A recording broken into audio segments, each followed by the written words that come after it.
Hi guys, and welcome to the Doors Album Retrospective video. Before I get into the main content of this video, I would like to say that I never treat this channel like it is a job. It's pretty much just a hobby, started out of boredom. Actually planned to make movies on this channel, but that never really came to fruition simply because the friend I was hanging out with didn't have a job and we eventually just forgot about it. I'm not friends with that person anymore, so that just never did happen. I do enjoy making these videos, so I'm not going to stop making these videos for quite some time. As long as I have internet connection, you'll be seeing videos coming out of this channel. So subscribe if you like what you see. If not, then okay. I will also be reviewing some other things, electronics, shavers, movies. Of course, I'll always do that as much as I can. Um, and yeah. I will be reviewing video game systems as well. Most of you guys know that are on board the channel. Just want to put that back out there for the people that are new to the channel. But the Doors formed in 1966. They recorded some demos on acetate and shopped those around. They almost got signed to Columbia, but that did not happen, and they eventually got signed to Elektra slash Asylum Records. So in late 1966, the band recorded their first album. It was released in 1967. Their self-titled album. I'll get into the music part of it here in a sec. This is actually the very first music billboard ever put up. Those are actual pictures from the billboard itself, and all these pictures are taken circa 1967. That picture is a little harder to find, but the Doors album has songs like Break On Through, Soul Kitchen, The Crystal Ship, Backdoor Man, and The End. You can purchase this album in vinyl original. There's 70s reprints out there. There's a new 180 gram vinyl. You can get it on CD, and I recommend you get the 2007 remaster, and you can get this in the Perception box set along with the other 5 Doors albums. Very good album, in my opinion. The Doors really struck big on this album. It's a heavily psychedelic album that is very good. Morrison was very hard to work with in the studio when they made this album. I've heard he broke into the studio after hours and sprayed a fire extinguisher all over the sound console, ruining the console. So that's pretty funny. He was actually drunk, and sadly enough, he was actually drunk during many of the Doors album sessions up until LA Woman. I think that's when he calmed down, and I'll get more into the LA Woman album towards the end of the video. This will be a two-parter video. I have not seen the cassette of this album. I do have 70s reprints of all the Doors studio albums, so this one is very, very good. Morrison and the band are in top form here. This album was recorded on analog tube equipment, so you get a really good sound on it, especially if you listen to the record. My dad has an original album, original of the Doors' first album on vinyl. His is a little scratchy. My 70s reprint is in pretty much brand new condition. I think these photos here you see were taken during the People Are Strange video. But the Doors recorded this album in 1967. It was also released in 1967. This is Strange Days. You have the title track, Your Lost Little Girl, Love Me Two Times, People Are Strange, and When the Music's Over. When the Music's Over is a very long psychedelic track. The Doors would go on to not, I think they moved away from this long song format, but the album is once again highly psychedelic. I think it's even more psychedelic than the first Doors album, but like I said, you can get this in the 2007 remix remastered, and it sounds fabulous. You can hear things in the album that you can not even hear in the vinyl versions, but those are still definitive versions to get if you want to get the Doors albums on vinyl. Just like the other Doors albums, I haven't seen this cassette. I have seen a Doors 8-track. You can get all their albums on 8-track as well. I have not seen very many of them though, but I'm sure they're highly collectible and sound great. I actually knew some people that had some here online.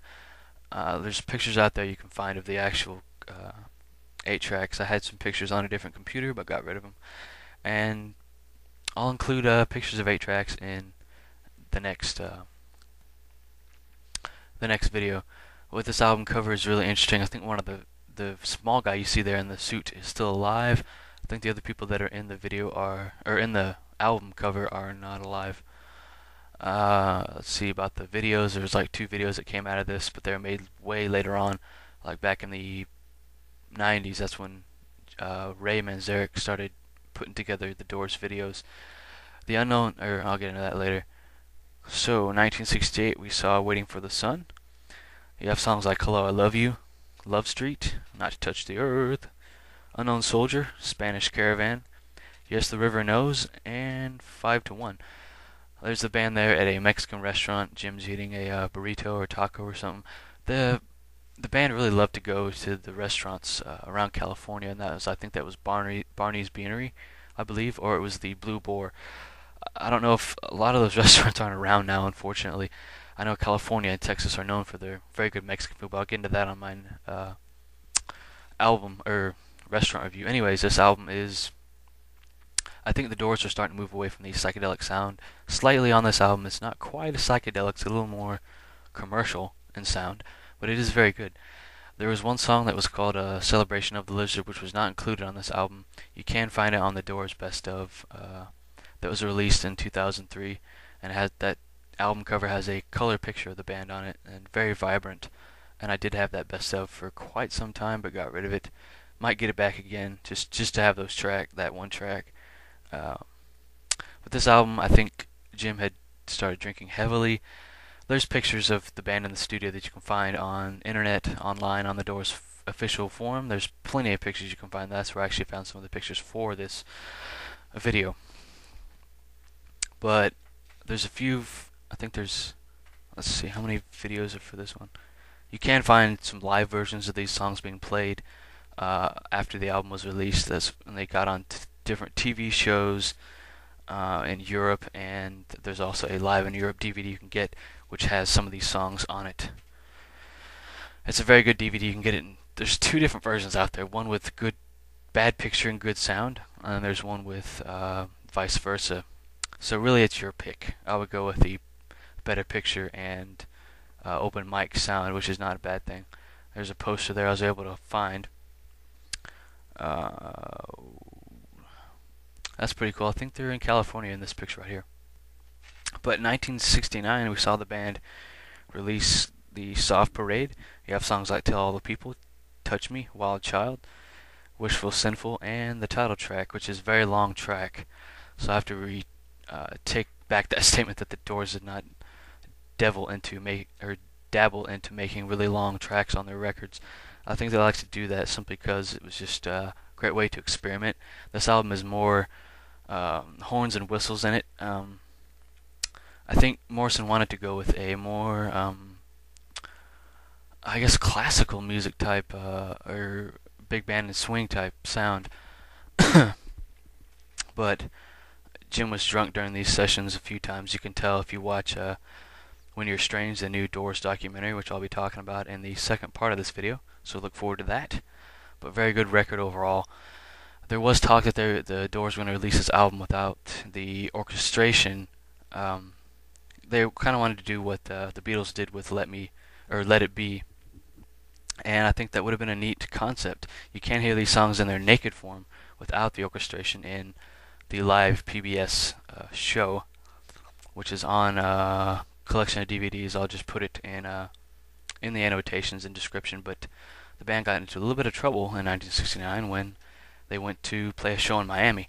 The story goes Jim started drinking on the plane while on his flight to Miami. He was actually late, so he started drinking and continued drinking until he got to the concert. He may have been drinking on stage, but the concert was in the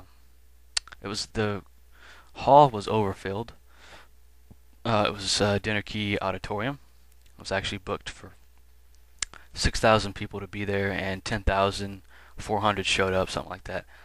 Jim supposedly exposed himself, and there's several pictures from this event, as well as media coverage. You can find more pictures than I show, but unfortunately there was actually a rally put together, and 30,000 people showed up, and Nixon actually thanked the people that showed up to that rally after this incident happened. Jim was actually charged with public exposure and profanity, which is all bullshit.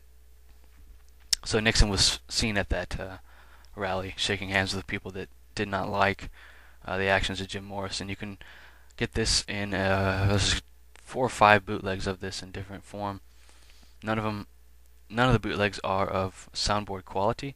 There's been rumors out there that the show was recorded uh, in soundboard quality, either by Electra or the in-house mixer.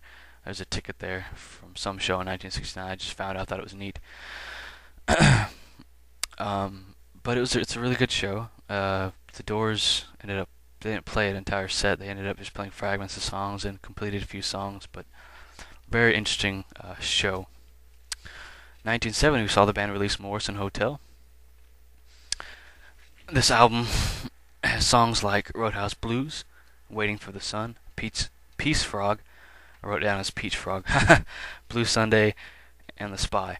Very good album. This is more a bluesy type album. Interesting pictures from the time. You can also find period pictures of the band on each DVD on the Perception box set. That comes with 12 discs total. It comes with the CDs, have the 1999 mix of the album and the 2007 remix remastered on the DVD audio discs, and those include the pictures that I'm going to mention, or I mentioned.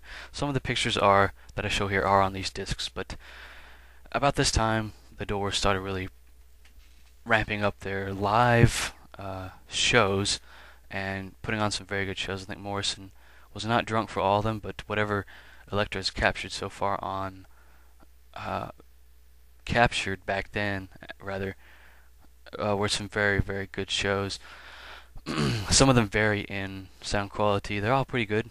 I think Bruce Botnick has done a great job of remixing them and finding all the tapes and getting them all together. He continues to mix the Doors live shows. He actually mixed pretty much all of their albums. I think he was going to work with the band on L.A. Woman, but or their producer didn't work with them. But anyways, 1971, we saw the band release L.A. Woman. You have songs like The Changeling, Love Her Madly, the title track, The Wasp, and Riders on the Storm. This album sounds very, very good in surround sound. The songs on the Perception box set are in surround, so Riders on the Storm really benefits from the surround treatment.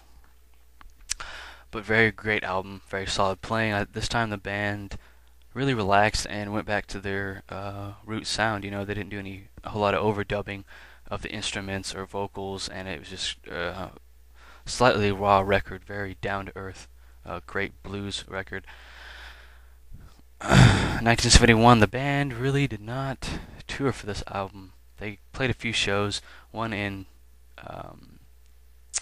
Louisiana,